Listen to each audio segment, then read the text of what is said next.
Hi.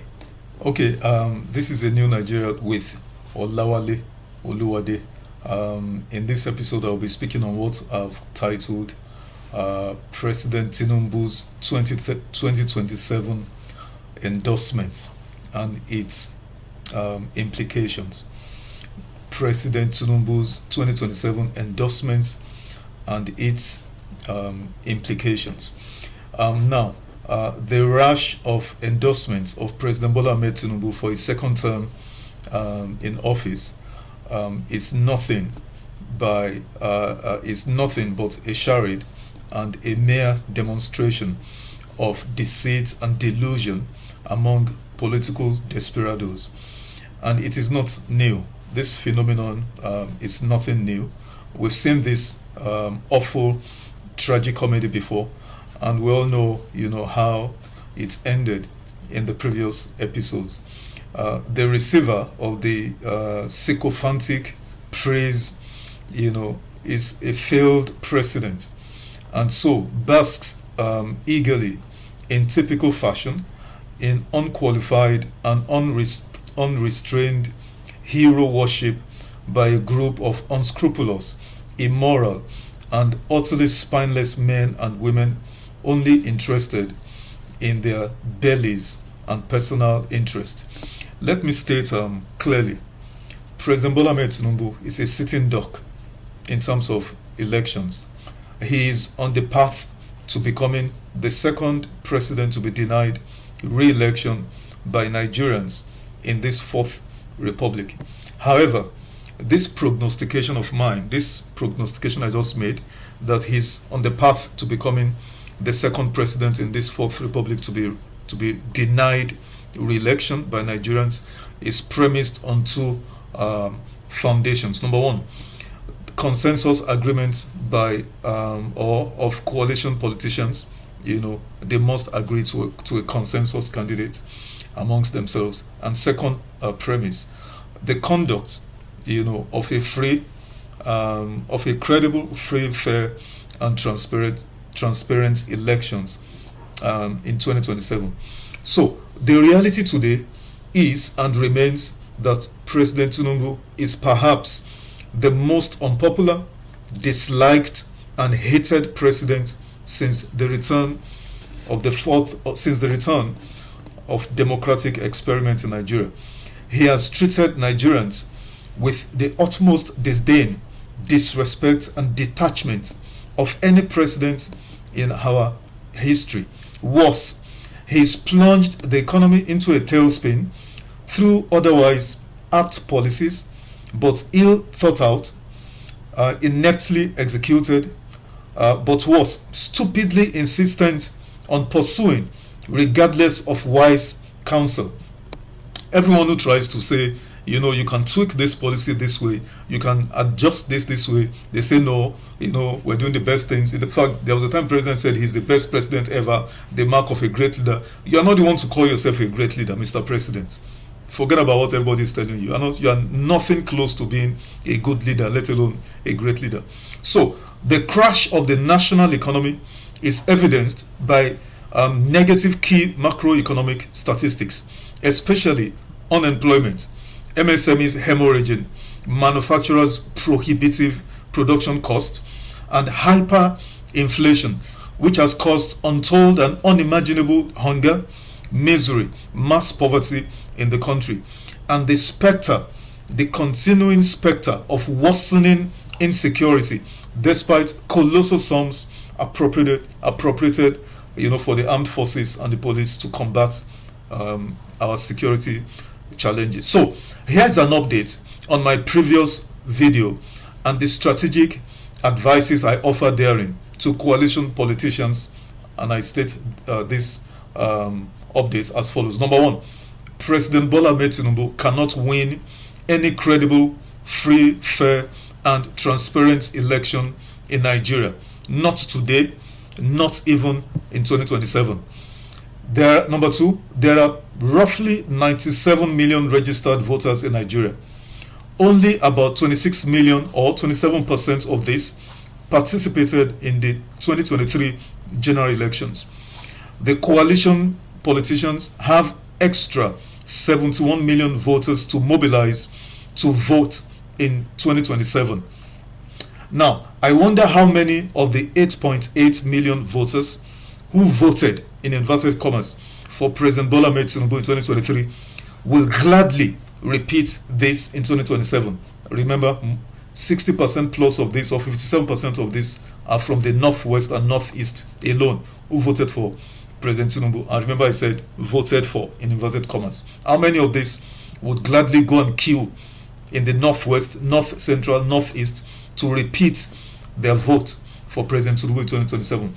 Number 3, can the coalition politicians put their house in order and support one from among them with the best chances of galvanizing and leading Nigerians to victory against the parasitic ruling elite in 2027? Can they do this? Number 4, that one individual, I said before in the previous episode, in my humble view, is Mr. Peter Obi. That was the candidate of the Labour Party in 2023. The alternative to him will be one in the mold of a Professor Babagana Zulum, Governor of Borno State, from the northeast. You know, the northeast and the southeast remains the only regions, you know, that haven't provided a president in this fourth republic. Well, maybe even the north central. However, Babagana Zulum's joining the coalition will be just like a camel threading the eye of a needle. Yet, coalition politicians must find such a person, you know, in the mold of the Babagana Zulum, either to be vice president to Peter Obi or lead the ticket itself. An alternative to Babagana Zulum, in my opinion, will be Mr. Muhammad Umara Kumalia. You know, he's a lawyer and a former minority leader in the House of Reps in this fourth republic. A man I know extremely well. I know him to his family, to his kids. I know him. We've ate together. We share offices together, or rather, he's given me office in his office complex. A solid person, a solid man of integrity, competent, you know, technocratic. You know, I can vouch for him. He is the sort of Nigerians, you know, we need if Nigeria is ever going to make any appreciable progress in this country. It is the likes of Peter Obi, Mohammed Kumalia, Babagana Zulum that will change, that will pilot or drive that sort of change. Now, an alternative also would be from the northwest. Kumalia is also from Borno State, northeast, but another candidate in this mold, although a seasoned politician, one who has been out there and so carries some sort of baggage, will be former governor of Sokoto State, former Speaker of the House of Reps, Barrister Aminu Tambuwa, you know, is currently a senator. You know, he is also, in my reckoning or in my opinion, a candidate, you know, for president or vice president. You know, remember in 2023, he did step down for my vice president Atiku Abubakar, who went on to clinch, you know, the tickets of the PDP. So those are the kind of people we're looking at. Number 5, I believe, and this is controversial, you know, but I have to say it. You know, the job I do here is not for the faint-hearted. You know, I didn't come, you know, to stick out my neck to say easy stuff. Number 5, I believe former Vice President Atiku Abubakar should be a kingmaker in this entire endeavor. He should step forward now and wholeheartedly endorse and back Mr. Peter Obi as consensus candidate in 2027, or any of the other two that I mentioned. Number 6, Atiku Abubakar, in my opinion, besides the age factor, well over almost close to 80 now, he has become a deeply polarizing figure in Nigeria's politics, and I doubt his ability to galvanize a huge swath of Nigerians to his candidacy should he emerge as one, you know, as one in this endeavor. Additionally, the issue of rotational presidency works against him. You know, this idea of north-south rotational presidency. The idea is that why should Buhari, a Fulani man who did 8 years, why should another northerner, you know, succeed Buhari? That also will play against him. But I think Atiku Abubakar has been contesting for the presidency forever, you know, In the last two PDP, he's been the last two PDP candidates and all of that. So Nigerians, I think there's a fatigue, a candidate fatigue against his person. Also, why is the North strategic in 2027? The Northwest, Northeast, and North Central have a combined voting population of 61% of the entire 97 million Nigerians who have registered to vote and have collected their PVCs. The Southwest, South, and Southeast have, about 39%. So, indeed, the Southeast, where Mr. Peter Obi comes from, have the least voting population of 10.6 million.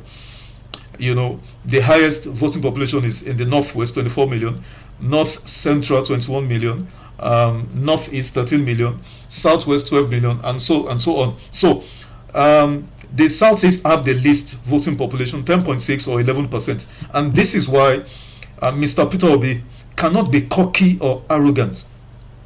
That someone like myself is taking out, to endorse him and other maybe high-profile persons should never make Mr. Peter Obi to be cocky. And it is the reason why he must rein in his tendentiously unruly, totally unruly, obedient crowd. He's got to rein them in, because those guys have a way of getting on people's nerves, and all of that. Peter Obi cannot become president of Nigeria without the Northwest, Northeast, North Central. It's never going to happen. Number 8, the opposition's main strategic underpinning must be, again, I repeat, present an attractive candidacy that meets 3 strategic tests. Number 1 test of fairness, equity, and justice. The ticket must be, that is why I said it must be Peter Obi or anybody from the Northeast, in the mold of a Babagana Zulum or a Muhammad Umara Kumalia. Number 2 test, this candidacy must pass. The ticket must be one that appeals to a broad, swath of Nigerians in the Northwest, Northeast, and North Central. You remember I said that's where the voting population is, and nobody can win election in Nigeria without those 3 regions. You cannot. Now, and some parts, half of North Central, that is Plateau, Benue, and Nasarawa states, you need them to win election in Nigeria. And the 3rd and final test the candidacy must pass is the candidacy must be one that is able to mobilize and galvanize Nigerians with less baggage. A candidacy without these 3 strategic elements, in my view, is dead on arrival. Number 9 test. The second plank, a strategic plank of the coalition politicians. I said the first one is the candidacy itself, consensus candidacy. And then the second strategic plank is the framing of campaign issues towards the 2027 polls. The campaign issues must be based on the personal economy of Nigerians, which is anchored on 4 simple questions. Number 1, how has first question to ask the candidates or voters, how has President Bola Ahmed Tinubu's government's policies affected your personal cost of food, cost of transportation, cost of electricity, and how safe and secure are you now versus 2023 May 29 when President Tinubu took office? Bill Clinton, 42nd president of the United States, famously said, and I quote, "It's the economy, stupid." End of quote. It is true now. It was true then. It is true now, and it will be for as long as people determine election outcomes on this earth. Number 10. Any talk about political reforms, because I hear people coming about, let the coalition politicians happen political reforms. Don't bite that cherry. At this time, any talk of such reforms at this time and under the current dispensation is a waste of energy, a distraction, and a diversionary tactic, in my view. The President Tinubu's government and the National Assembly currently, these 2 principal arms of government, are the 2 key arms in any election reform process, and they are manifestly intent on maintaining the status quo, that they have benefited from. So embarking on this wild goose chase of political reform will amount to a quest, embarking on a quest in a rabbit hole by coalition politicians. Don't do it. Don't bite it. 11. Beware of political parties and individuals who are moles or extensions of the current government. Some of these political platforms the coalition politicians are thinking of running on, are sinkholes. The whole endeavor would cave in. So be wary of some of these individuals in your midst and some of those political platforms you are considering. Number 12, last point. 2027 isn't about political parties or politicians. I said that before. 2027 is strictly about a credible, capable, strong, and patriotic endeavor to save Nigerian state from imminent implosion.